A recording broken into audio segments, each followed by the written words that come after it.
Welcome, mortals. They say you are what you eat, but what if you're eating Jeff from down the street? Tonight, we're finishing our investigation into the bizarre customs bust in South Korea, where human remains were being smuggled in pill form. But that's just the appetizer. We're then diving headfirst into the world's most forbidden feast, cannibalism. From prehistoric survival to modern-day medicinal horrors, we're exploring why humanity just can't seem to quit the ultimate taboo. It's a conclusion to our cannibalistic double feature on the Parallax Podcast. Hi, Karissa. Do you have a decaf coffee with you? Because I brought my decaf, a cup of coffee. No, but I did just have me a nice bowl of rice and beans and, Mexican style food that I made for dinner. There you go. Nice stuff. For some reason, my brain, when you started to say I did just have me a bowl of, my brain was like cereal. And then I'm like, well, I mean, girl that's dinner. Normally what I probably would have at night. Girl dinner. But okay, wait. Before we start talking about, consuming humans, what's your favorite cereal? Oh my gosh. I have just gotten obsessed with, do you consider oatmeal cereal? Or are you talking no? Okay, cool. No. In that case, there is a cereal that Michael and I discovered at the commissary, actually. And it is called Magic Spoon. And it is the kids cereal for adults because it doesn't have the added sugar. It's got extra protein in it. It's got all kinds of good organic stuff, but they have the kids flavors, like the chocolate and the fruity, like the Fruit Loops and such. And I am obsessed with this cereal. I might have to try it because I do see that. And then we have done the keto thing before, but I've not ever tried that. So I might have to try it because my favorite is Raisin Bran Crunch, frosted mini wheats. Why are you such an adult with your Raisin Bran Crunch? Because I've been an adult way longer than you have. Whatever. I gotta eat my Raisin Bran. I like the Raisin Bran Crunch. I'm pretty sure Magic Spoon is keto friendly. I think it is. I just never had it. Okay. I'll have to try it, and I'll get back to you on that one. All right. Not endorsed by Magic Spoon, by the way. We just throwing that out there. Or by Raisin Bran. We are not sponsored. We are not sponsored by the cereal companies. It's fine. So in the last episode, we talked about briefly the first part of this South Korean situation with the capsules coming in that had human flesh and baby bones in it. And we talked about child sacrifice. So today we are going to tackle the second part of this episode, and we're going to talk about just who's taking in these pills and why. So basically the consumption of these human things. And we're going to talk about cannibalism. Yeah. After Willow gives us the second part of this case. So exactly. All right. So, and just like last time, I was kind of talking about how my portion was a little bit shorter just because cannibalism as a topic is absolutely massive. Same thing for this one. I'm just going to kind of talk a little bit about some of the different extra aspects, so to speak, about this case. Not only the cannibalism side of it, but just a few extra details that I thought were kind of interesting. So I thought you would also think that they were kind of interesting. Mm-hmm. So just to recap, in case anybody's forgotten anything from last week's episode, there were people that were smuggling capsules that had a combination of human flesh and what the Korean authorities were reporting as superbugs inside of them. We're going to get into that in just a second. But they did discover that these human remains did also include, like Karissa said before, the remains of babies. And I talked about how they figured that out last time, how you could tell the difference between juvenile and adult remains. And then that was kind of the majority of my portion last time. So this time, I want to mention something that I kind of touched on before, but because I'm pretty sure Karissa's going to talk about this in a little bit when we get to her portion, I'm going to mention it again. There is not a lot of details out there about this case. And when I was going through and doing my research, I was trying to find every single like article possible. And they were all saying almost the exact same thing. And I was like, wow, interesting. It's like they copied and pasted what the last article said. And then I came across a few sentences in a few articles that were saying that they knew these capsules were coming from Northeast China, but they weren't saying who exactly was responsible, who made these capsules. And part of the reason was because they were saying that there was some kind of diplomatic friction between them and Beijing. So basically, that means the narrative is very much controlled by the Chinese authorities for reasons unknown, allegedly. So what you're trying to say is that child sacrifice, ingesting humans, are controlled by politics? Hmm, Interesting. who would have thought? What a crazy concept in today's world. Never heard of anything like that before. Right? Hmm. I did. Anyway, allegedly. Originally. Allegedly. So, now that we've gotten into that little fact there, let me tell you what other little bits of information I was able to find from digging as deep as I possibly could into this case.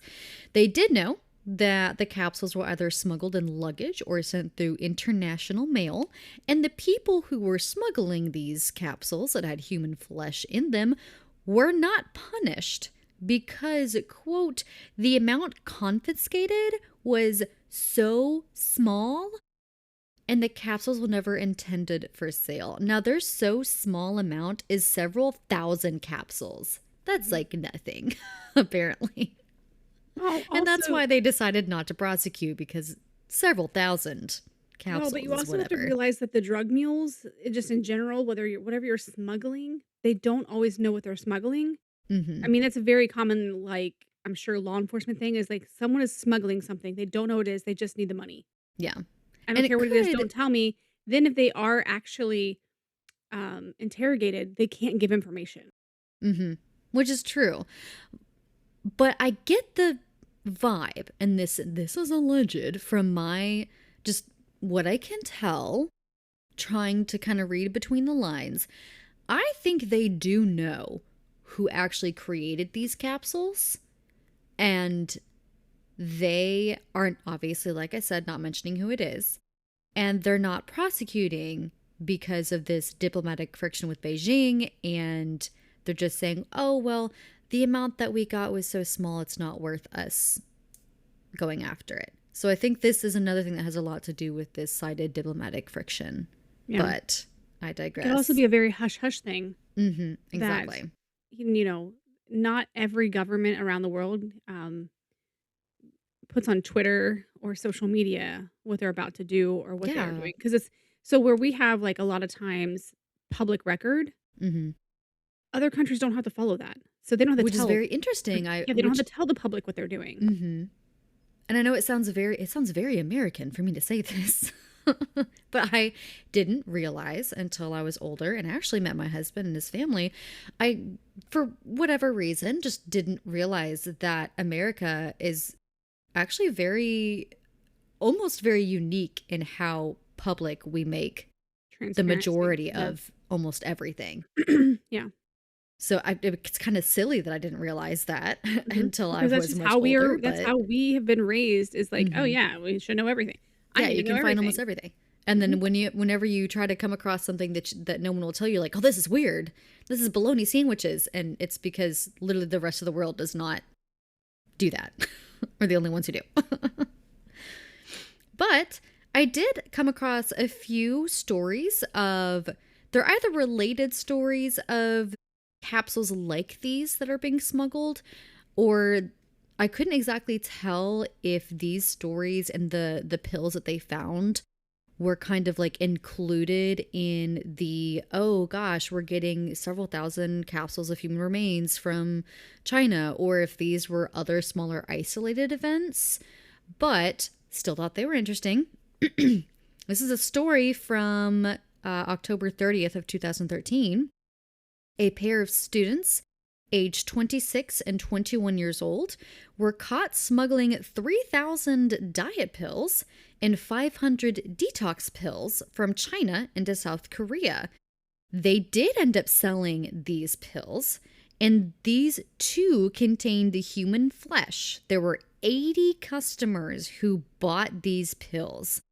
Along with the flesh that were inside these, I guess, capsules rather than pills, was a substance that was a banned weight loss drug that can lead to heart problems. And I'm not even going to try. I think it's, sibutramine, I believe. Sibutramine is what it's called. And another substance that is called phenolphthalein. And that is probably incorrect. Phenolphthalein? It might be phenolphthalein. Mm-hmm. Yes. So 2 different weight loss drugs. Well, it is carcinogenic, and it is not approved for marketing in the United States or in Korea. So these were 2 banned substances that were inside these pills along with the human remains. And these people, these 2 students who were smuggling these pills into Korea, stated that they thought they really were just weight loss and detox drugs. They had no idea there was anything else, which is probably very, very true. But that is what they claim. In May of 2012, this is where I wrote down that that note. It was 17,000. That's a total of pills by the time this, hit the news cycle, shall we say. It was 17,000 of these capsules had been smuggled into South Korea.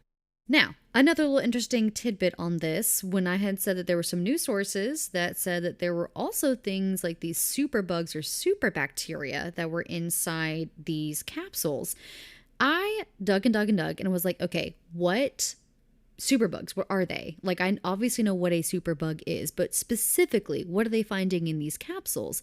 I could not find the information anywhere. It was just superbug, super bacteria, nothing about what it actually was. So I went down a rabbit hole, and I have collected a list of potential superbugs based off of research of not only what could become a potential superbug off of the human body, but what is most commonly known as a superbug at this time.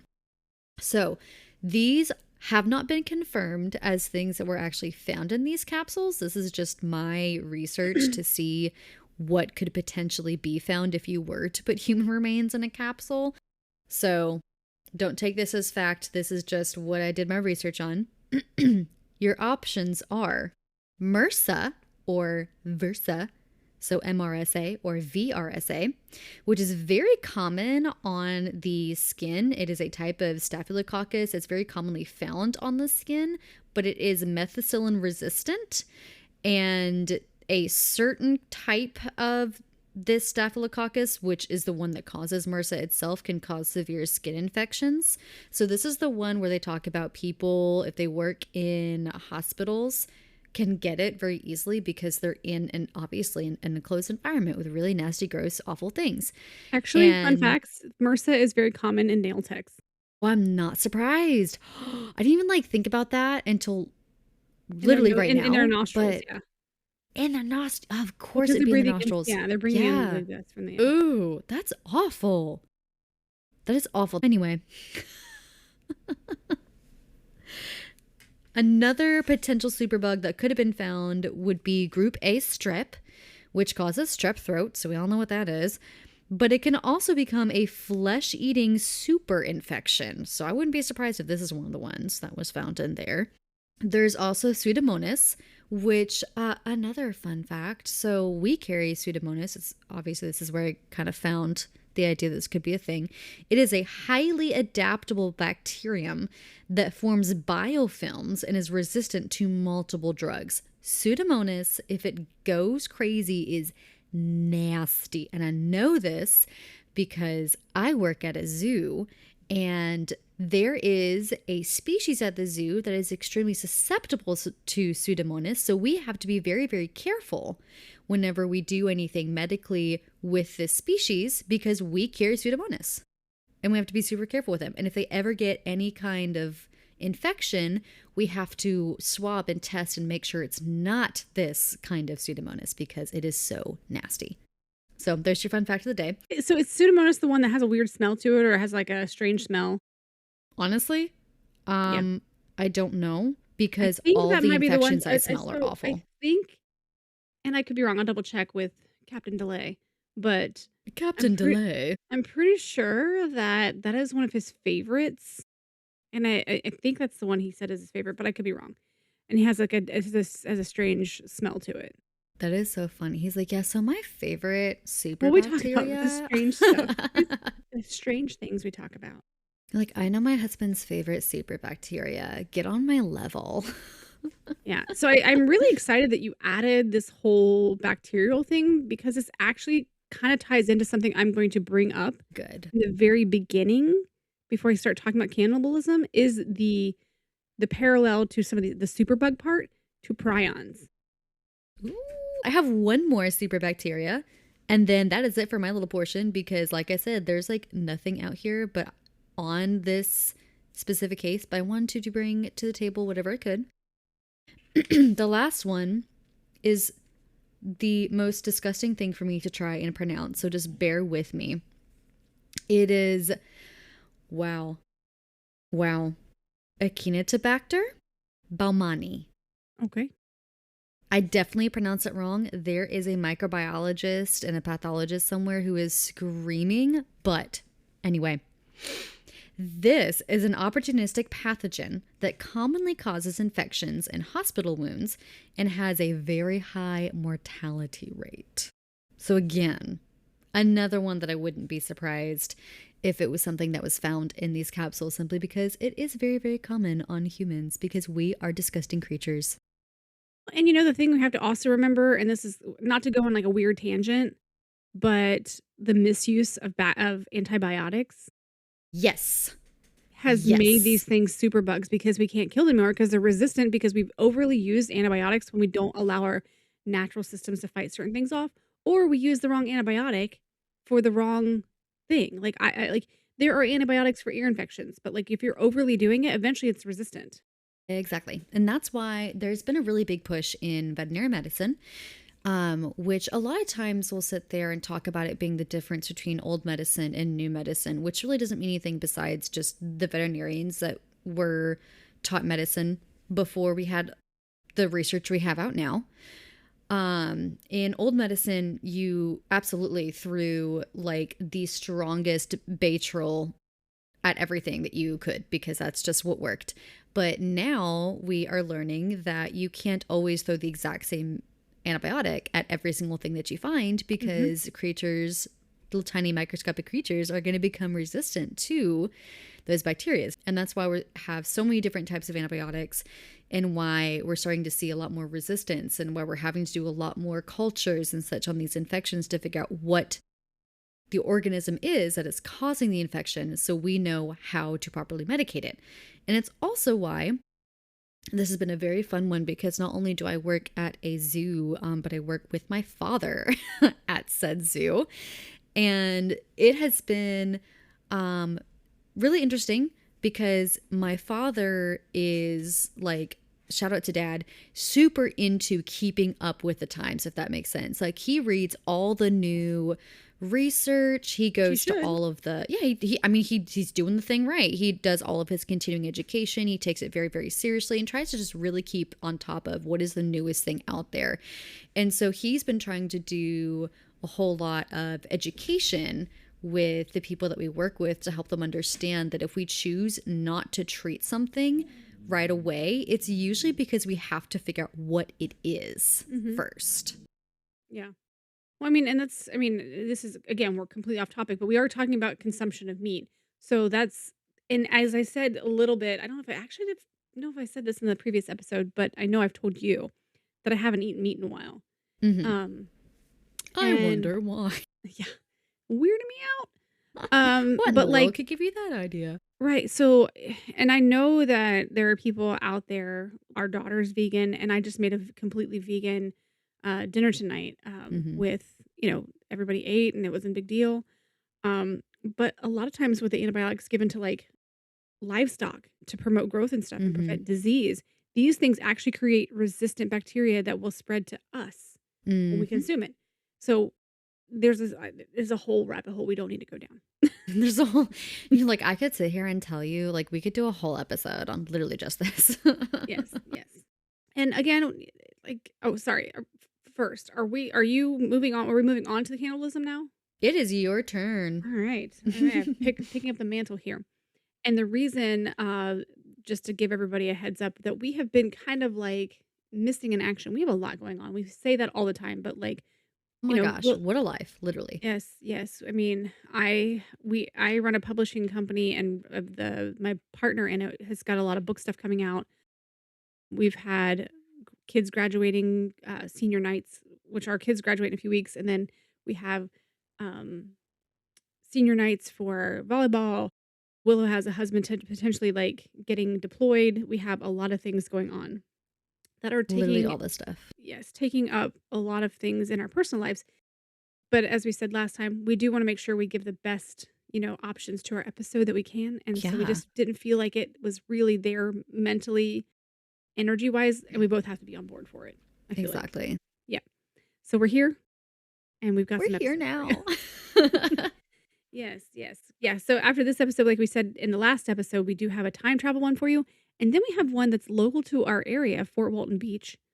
That W is going to be really, really fun to yes, do. because we I mean, did not wait a fun, but really interesting. very interesting because I know we have some listeners that are waiting for that one, so that one's gonna be not next, but the one after that potentially, um, because we finally were able to make some connections to some of the conspiracies behind it. Because if you read online, there's nothing really there.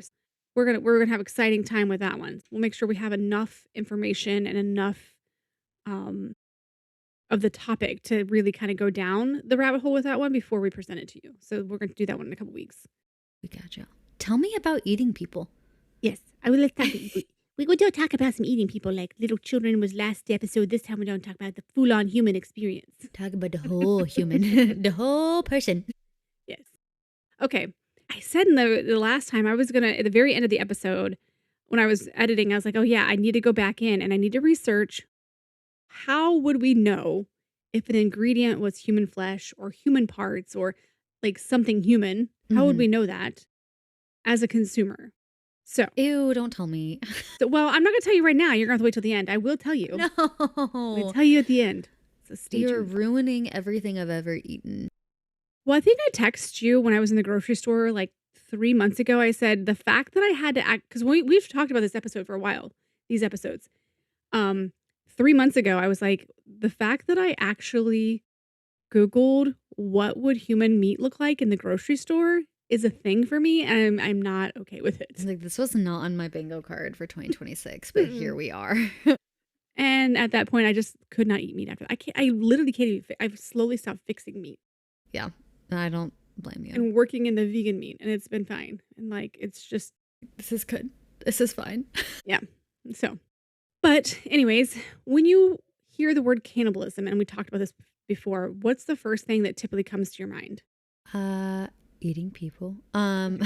What horror movie do you think about? Oh my goodness.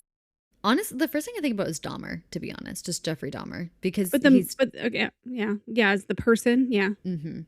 What, like, yeah, the psychopath. That would be your psychopath you would think of. That's a psychopath I think of. I don't even think about a horror movie because I didn't start Really, watching Silence horror. of the Lambs. I haven't seen that. I didn't start watching horror movies Uncultured. until like last year because I've always hated horror movies, but it's okay if I watch them with my That's husband because I he well, I makes guess them not scary. that's more of a So, psychological thriller, and that is a cult classic. You have got to watch Silence of the Lambs. well, I don't think I'll have my husband to watch any horror movies with this October, so I can't. It'll be too scary. First of all, it's a psychological thriller. Those are available 12 months out of the year. Okay. Well, no. All right. And I mean, so when you think of cultures, what type of cultures do you think of that are cannibals? Honestly, I don't say this with a negative connotation at all, but I do think of Aztec and Mayan and Incan just because their sacrifices were well known, even though those weren't exactly cannibalistic because Yeah, I it don't really was think of them just as the cannibals. sacrifice. For some Mhm, reason, it's the first thing that pops to mind. mhm, Other than that, I think of Indiana Jones and the mhm. Temple of Doom whenever the guy like takes the heart out of like the still beating heart Yeah. out of the sacrifices. Yeah, that's more, but that's still in the human sacrifice, that necessarily isn't cannibalism. So when I think of, like, a tribe, I think of, like, the indigenous people of Australia that like, the ones you can't, you know, come in contact with because they will literally kill and eat you, or the people of That's different true. islands, and yeah. So I think of some of the more remote island people that don't, interact with society. Hmm. So, what if I told you, though, that human history, the story being human flesh, wasn't primarily just these stories of these monsters like Dahmer and the Silence of the Lambs movies for those cultured people who watched it, For this cultured people who wish it. Whatever. but more of a story about medicine, love, power, faith, and sometimes the way to rid your town of vampires. Do you remember that? I do know the vampires. I can't believe I forgot about the vampires. I told you about Uh, that. no, we literally had it in an episode. I know.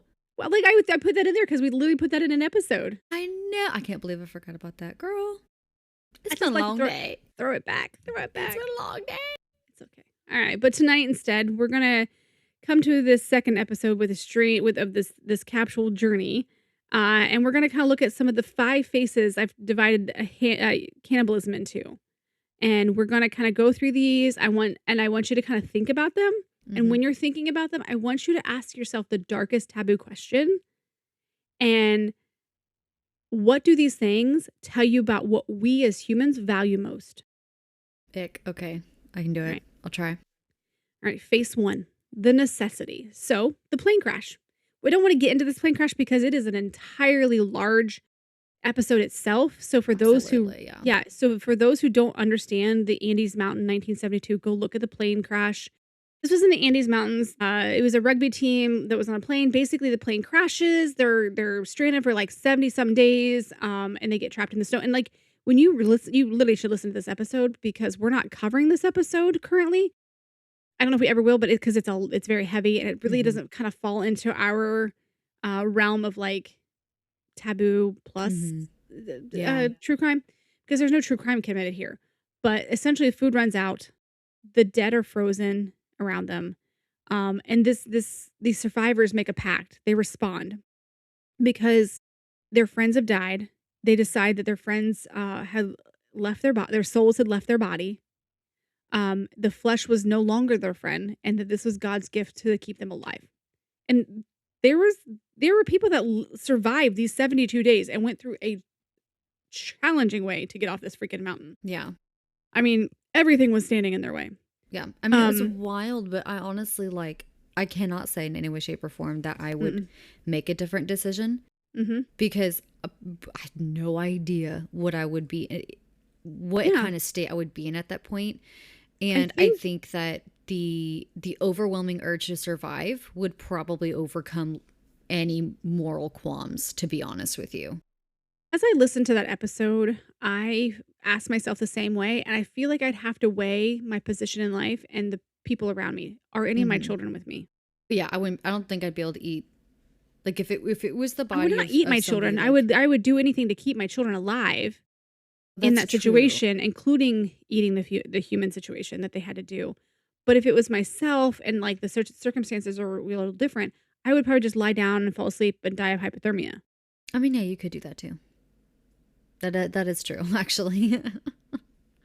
Okay. But, okay, so in these situations, in this particular situation, when we're talking about the necessity face, the face of necessity, this is kinda where the social contract kinda shatters, and Hmm. it's not just about, like, eating the calories just because you're hungry and you wanna eat humans, it's because these are the rules to survive.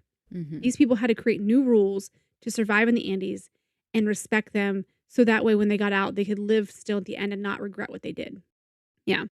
So this is kind of like, where does your humanity truly live, and our values our values of morals switch in this situation when we decided we're going to survive? Like, where is that line? Well, I'm just trying to survive. Well, at what point were you at the point of your threshold?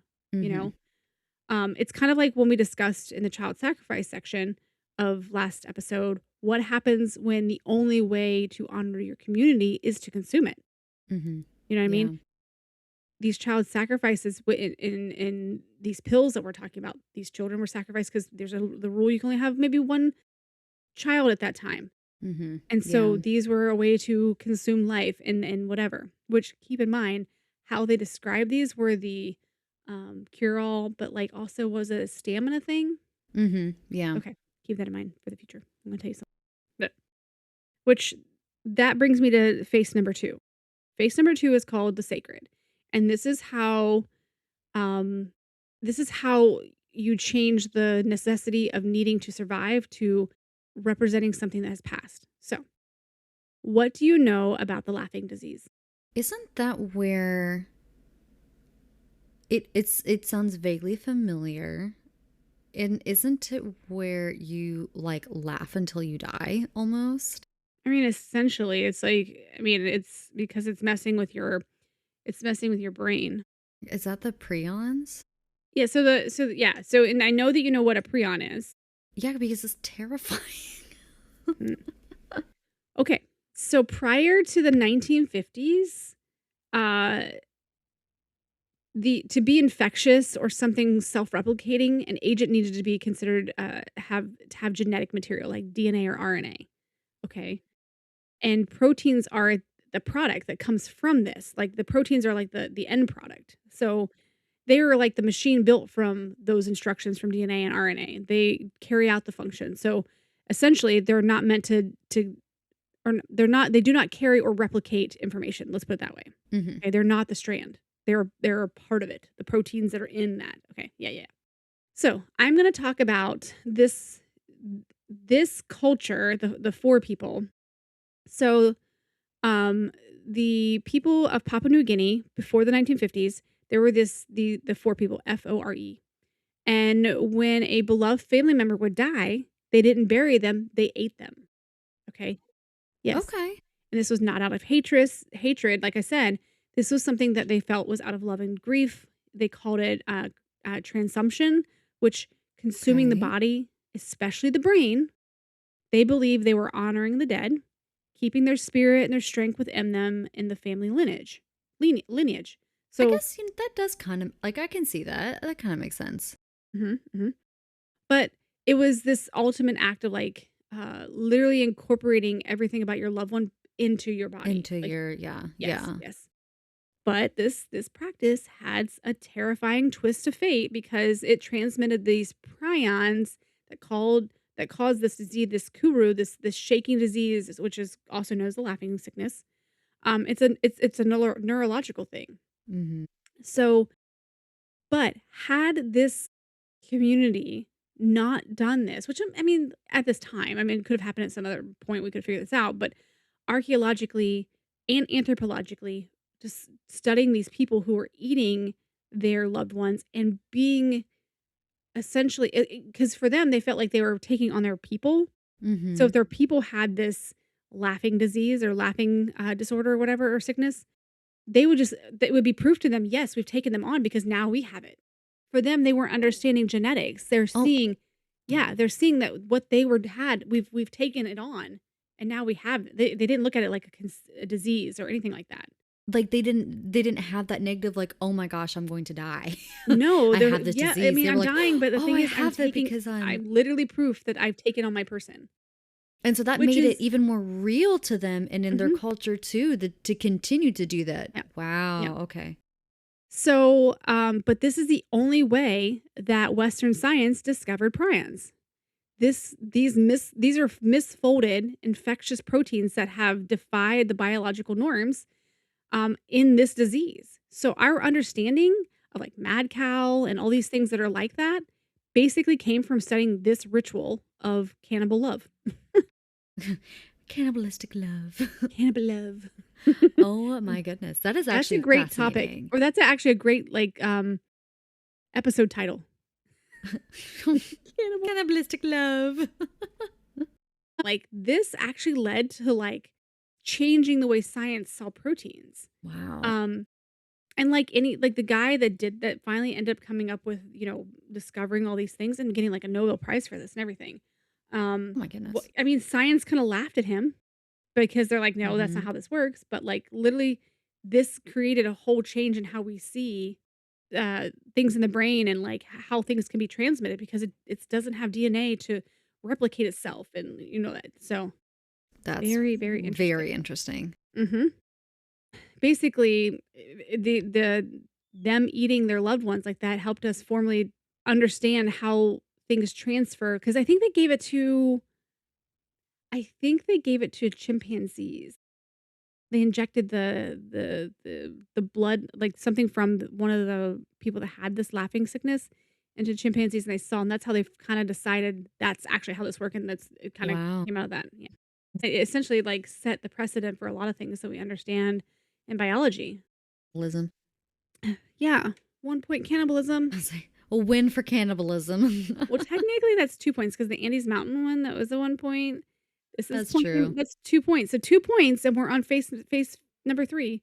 So far, we got 2 points for cannibalism in this situation. All right, 2 points the for medicine cabinet. cannibalism. Now we're moving on. All right. So, how many supplements do you take a day? Or pills? How many pills or how many supplements? Which one? Let's go with supplements first. Yeah. So supplements, in my coffee, I found a locally sourced organic company that has the like powdered extracted stuff from mushrooms. Mhm. So like the lion's mane and reishi and cordyceps. So I put that in my coffee because I can't taste it. It's amazing. It's wonderful. So I take 1 scoop from each of those. So technically 3 supplements. And that's it. I should have had you bring your bottles upstairs and read the labels. Well, they're not bottles. It's powder and it's in a bag. Okay, bring your bag. Whatever. Jeez, Kim. Oh my Ah. God. Anyways, so what if I told you for like 2,000 years, the most prestigious pharmacies, and we talked about this a little bit in a different episode, some of the most prestigious pharmacies in Europe. And it was a trend. It wasn't considered taboo. It wasn't like some voodoo doctor didn't just sell herbs, they sold mummies in like supplements. They sold they sold what? They sold mummies. Oh yeah, the only reason I knew this at all was because I read a book once and it's one of my favorite series of all times, and it takes place in Victorian England, and it is a supernatural book. It's got vampires and werewolves, and they attended a mummy unwrapping party, and I was like, was that even real? And so then I looked it up, and then I learned that people used to eat mummies. Mhm. Mhm. And that's why there's so many mummies and such that we don't have, and so many um like tombs that were raided and all the Mhm. things that were lost is because they were literally taking these mummies so they could grind them up so people could eat them. And I was like, oh no, Yeah. that's disgusting. So from like Roman times until the 18th century, medicinal cannibalism was literally mainstream medicine. This My is goodness mainstream gracious. science. It wasn't the occult. It wasn't the occult. It was literally pharmacology. That's Gladiators drank blood. They drank it hot from like the arena. This was prescribed to cure like epilepsy.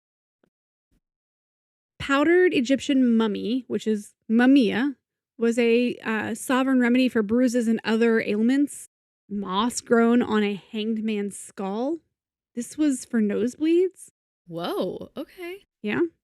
King Charles II of England sipped the King's Drops, a tincture of human skull. Oh, Yeah. whose skull? I didn't look that part up. Oh. But so the question is why? Like, there's always these things when you see signs where it's like, don't do this. You're like, well, someone had to have done that. Someone had to have done that for the Someone had to, sign to need to be there's a there. sign, someone did that. Like, someone literally tried to put that in there, like, where it doesn't belong. But, like, what was the logic here? So the logic was sympathetic magic. Blood, the essence of life, could transfer vitality. A mummy preserved for eternity could grant stability. The human body was seen as the ultimate apothecary and like literally the most powerful source for medicine, essentially. And Huh. it's like I said, this was not fringe science. This was Sir Francis Bacon and Robert Boyle advocating for it. That is insane. I mean, Yes. like, okay, I know it made sense at the time, and it was normal for the time. I think that at this time in my culture, I would be very shook. Okay, well, that's a good question because, like, we're questioning what they did back then. What unquestioned scientific practices are we doing right now that in years to come that our descendants are gonna be like, "Why in the world would you ever do that?" What was wrong with you? What was wrong with ancient humans? Can you believe? Right? Like, why would you ever draw blood? Ugh, Ew. disgusting. You can just, Keep like, it in put your the little body. thing on there and, like, don't even have to actually see your blood. That's gross. So, yeah, like, we right now think of it as gross, but, like, we have no idea what will be ghoulish for our future. Mm-hmm. So face number 4, that's not 1 point for cannibalism, I feel like that one was just No. like, no, no points. Sorry, No no points there. points. Sorry. Yeah, no points for Slytherin. Alright. Face 4, the political weapon, the manufactured monster. So, let's Oh dear. shift from consumption to accusation. This face is about power. So, when we're talking about cannibalism. In 1492, Columbus sailed the ocean blue. You know that? Oh yeah, yeah, yeah. Um, Indeed.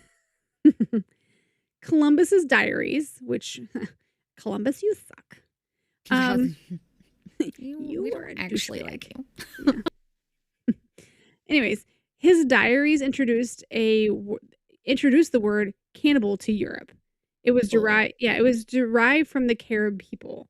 Um, Oh, okay. yeah, yeah, it was the genesis of this propaganda tool for like this fear tool, like of these heathen things. So in 1521, Spanish conquistadors wrote about the Aztecs Mm-hmm. and their most horrific accusations, not just sacrifice, but cannibalism. Wow. I mean, I Okay. don't think of the Aztecs as cannibalists. I think of them as like they're doing their things. Mm-hmm. Um, but this was an aggressive, um, or like it was aggressive way to paint these people, Mm-hmm. eating the enemy to absorb their strength and terrorize their foes, almost like they're these monsters. Mm-hmm. But here's the colonial twist. Was any of that true? Was it not Probably often? not. I mean, not often. We talked about this in the last one where the Romans talked about the Carthagins, and we Mm-hmm. for the longest time, we thought they were just, again, the winner of the war tells the story. Mm-hmm. But there is archaeological proof that the Carthaginians did have babies and animal bones in those toppets to preserve those things. So there was evidence that that was happening. We don't know if it was as aggressive as they were explaining or Mm-hmm. as monstrous. We just know it was part of their culture.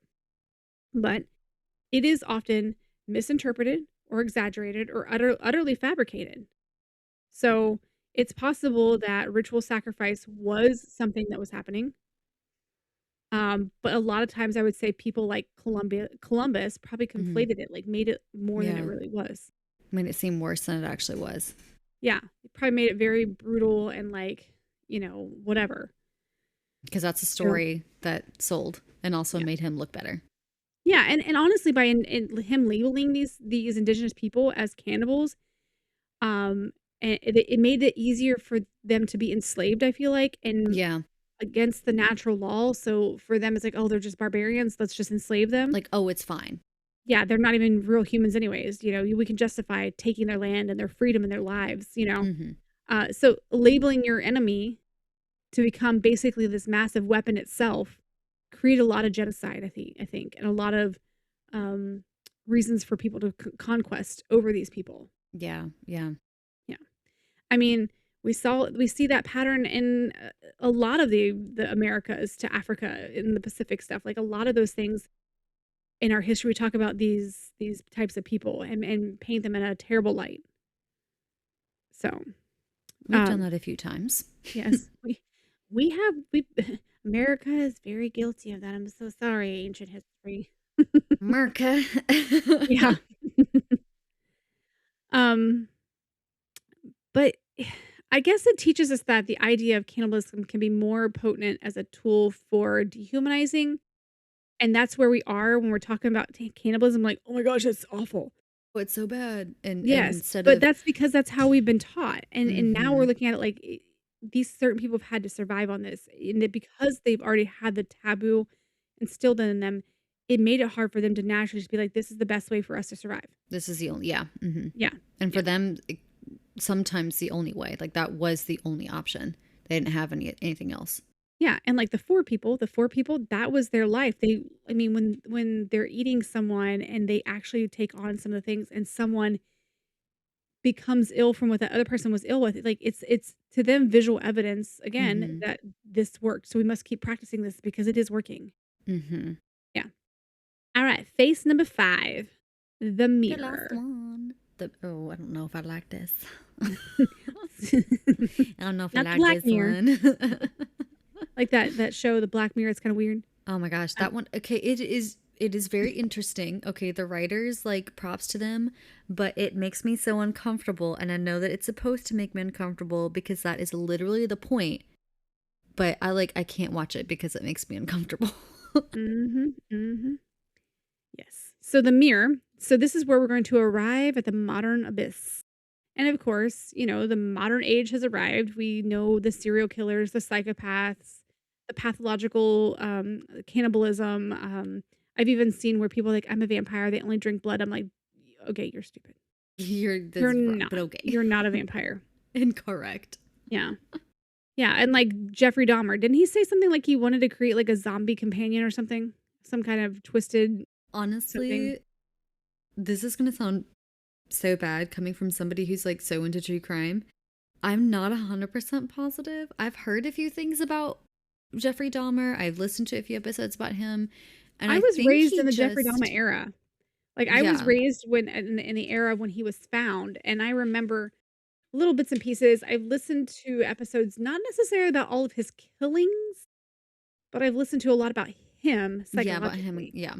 Yeah, so, like, where he was raised, because he was sent to live with his grandmother, and, like, so he was in Mhm. Ohio, because Mhm. all strangers and crazy people come from Ohio, Yeah, right? right? I could say that because I'm from Ohio. Yeah, I could Yeah, say that 'cause and I'm from I Ohio, yeah. can say that because I come from Indiana with Baumeister and Well, you have, like, Erie, Indiana, so, like, you're, like I know, exactly. All the weirdos come from that little tiny spot in the Midwest that nobody's ever heard of. Mhm, mhm. Alright. Yeah, I think he wanted some kinda, like, weird I don't know, but there's, like, several types of cannibals out there, people who fetish on consumption and having this act of, like, actually possessing their victims. Mhm. This is a different type of cannibalism that is kinda it divorces itself from the meaning that we've talked about before of survival, from ritual and, protecting the community and that kind of a thing. It completely takes away and it kind of presses down and overshadows it and makes it so violent and Yeah, aggressive. yeah. Yeah. So it's no longer a cultural practice anymore, but more of a person's pathology of like mental psychology or mental Mhm. what's the word? Mental sociopath. Mhm. Yeah. What is it, sociopathy? Yeah. Something like that? Something like that. Yeah. They're We got they're a there. sociopath and they're wanting to basically become this empowered by their victims by eating them. It's just It's weird. It's a yeah. weird one. Yeah, so this kinda holds up that dark mirror, like I said, the mirror effect Mhm. of the modern loneliness, the hunger to connect gone completely wrong and horrifyingly wrong because people with these mental issues, whether they're a cannibal or not, obviously have some kind of, um, neurological wrong. Yeah. Something's wrong there where they're disconnected from the world and they find these things and these strange ways to connect to people, including kidnapping and, killing and eating or whatever. So but, I mean, so we have these 5 faces of the cannibalism and how I broke it down as far as, like, the love and the medicine and, like, the all the way down to the reflection of the mirror of modern era. I wanna flip the script again entirely from taboo to utility. Um, and this is kind of like a fascinatingly bold thought experiment. Mhm. So let's talk about the theoretical benefits of human meat consumption strictly from this cold, gross standpoint of basic culture shock of cannibalism in itself. Okay. Okay. So theoretically, the benefits, because it's a human muscle tissue would be high protein. So any of those people who That are is true. if you're protein focusing, maybe you should switch to human. Um, No big deal. Just switch to yeah, human. It's fine. yeah. And human fat is calorie dense, providing like 9 calories per gram. Wow. So in a Okay. survival Dang. context, it would be very efficient to store energy. Like the human meat is no different than any other primate meat type situation. It's like pork, which is often cited as closer to being the closest texture and taste to human meat. Oh, I don't know who Goodness. did that theory or tested that thought process. Right? You're like, Yeah, okay, who figured that one out? right. Someone had to figure it out, just like the sign. But there is no unique traditional compound found only in humans. But like, it's this is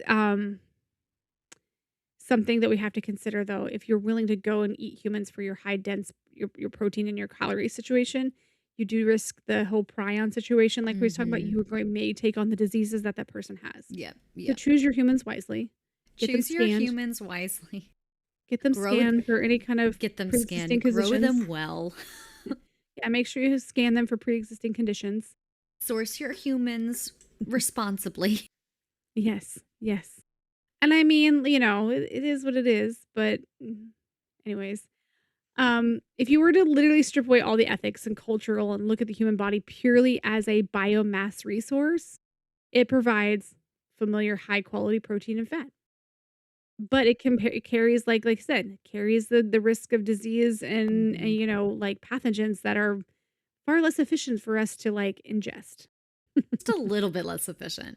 Yeah, I just thought that was Slightly. kinda interesting. So the real benefit will always be basically a magical thinking, like Mm-hmm. that it's gonna cure you for longevity. Like, so listen up. If you're on some kind of mental island and you think that ingesting humans is gonna make you live longer, it's It's not not. actually true. It's not. Uh, yeah, it's not. It's just someone lied to you. I'm pretty sure if you're worshiping Moloch and you're eating humans and sacrificing all that situation, you're probably Someone been lying lied to to you. you. Don't know who, but someone Mhm, lied. someone's lying. Anyways, so I decided to look up some of the things that have been reported from different news coverages where the traditional medical terms were used to blanket cover that they were human things inside there. Stamina pills, energy capsules, premium health supplements, Chinese traditional medicine that do not name specific origins, Mm-hmm. Mm-hmm. Mm-hmm. natural protein powder, natural protein without specifying the animal source, by the way, organic essence, or concentrated extract. Traditional formula implying that it has an ancient recipe without the ingredients. Biological supplements, which technically is accurate but could be misleading. So make sure you know where your stuff is coming from. If it claims that has special medicinal powers, concentrated essence. Essence isn't an ingredient, by the way, people. Essence is not an ingredient. You cannot No capture essence and hold it in your hand. Yes, this essence, like, this is not something that you're pulling from a crystal ball. No, sorry. Yeah, you can't just order your, quartz crystal and all of a sudden you're healed. Traditional remedy capsules, generic supplements that have very little labeling without ingredients specifics. Yes. Um, so what authorities have discovered is pills were marked through underground networks, of course, but no legitimate medicines um, are going to have a lack of ingredients, just so you know, people. It will tell you. Like, if it's saying, like, for example, collagen would be a really good one to really make sure you're watching your collagen intake, because most generally, collagen is gonna come from bovine. If it's not coming from bovine, you need to ask where it's coming from. I don't Uh, take any collagen, so I'm good there. yeah, so collagen supplements are typically bovine. It's if unless it's plant-based, which is very, very hard to find something that is mimicking collagen. Um, so again, just be very careful because these things like, oh, this like, oh my gosh, I'm so especially TikTok shop. Yes. Oh my Lord, have mercy. Yes. So It's a just be cesspool. yes, just be careful with your traditional medical uh exploitation Mhm. that you're ordering through online, because it does not mean that it's actually, um, legally trafficked Yeah, through like do the proper your channels. research. Do Mhm. as much research as you can into some of these things to ensure that you are actually getting it from a place that is safe Well, too. also yeah, also, if it's like if it says studies show, okay, what studies? Are they independent studies? What Are cities they and where are blind they? studies? Right, Mhm. who's doing the studies? You don't want an in-house study because those can be fabricated. Yes, cuz those That's are basically I incredibly tested my biased stuff too. and I said it's good. Mhm. Yeah, no. I tested the flesh that we were eating. It's No. The flesh bacon. flesh is working really well. Yes, flesh bacon, it's gross. Ew. Yeah, so I haven't had any pork or any of that stuff for a very do it, can do I it. don't blame you. I mean, First Watch has $1,000,000 bacon, but where's that bacon coming from? I want to see I'm just kidding. I don't want to see the pigs. What's the difference I between was the kidding. I $1,000,000 like it. bacon and the 5-cent bacon? That's true. That's true. The Alright. $1,000,000 bacon has a little drop of human in there. I mean, that's the thing, is this the? Because I mean, pork is your comparative meat. That's what they say. Yeah, That's so, like, wild. no more meat for me. Just kidding, no more for Sorry, Hayden, me. if you're listening, but I know you just got off of being a pescatarian and you're eating meat again, but maybe you won't after this episode. You're like, maybe don't, though, She's like, actually. "Dang it." Oh my Alright. gosh. Well, this is a sum of our episode for the pills and We did child it. sacrifice and cannibalism. Cannibalism. You made it through the cannibalism. We will have a palate cleanser next week, I promise. Or maybe hopefully next week, depending on how our schedules go. But there Yeah, will be a palate cleanser and coming. certain dates coming up with your hubs. Mm-hmm. Yes, hopefully. But then on to the next. And then we'll have to take a break because it's graduation, and then we'll have a next one coming out in June. I definitely think the summertime leading into fall, we're going to be a lot better about getting things out more regularly. Mhm. Well, yeah, because But we'll have a little bit more time. yes, yes. So it will not always be like this. We will get better. Yeah, please bear with us. Just two military wives trying to make the best of our podcast. We're doing the best we can. But until then, until we can do the best we can, thank you for listening. If you'd like to reach out to us, you can email us at info@theparallaxpodcast.com. You can also follow our social media by going to theparallaxpodcast.com online and click those two little icons there and follow us on our social media. And then until then, thank you for listening. I'm Karissa. And I'm Willow. Goodbye, mortals. Cheers.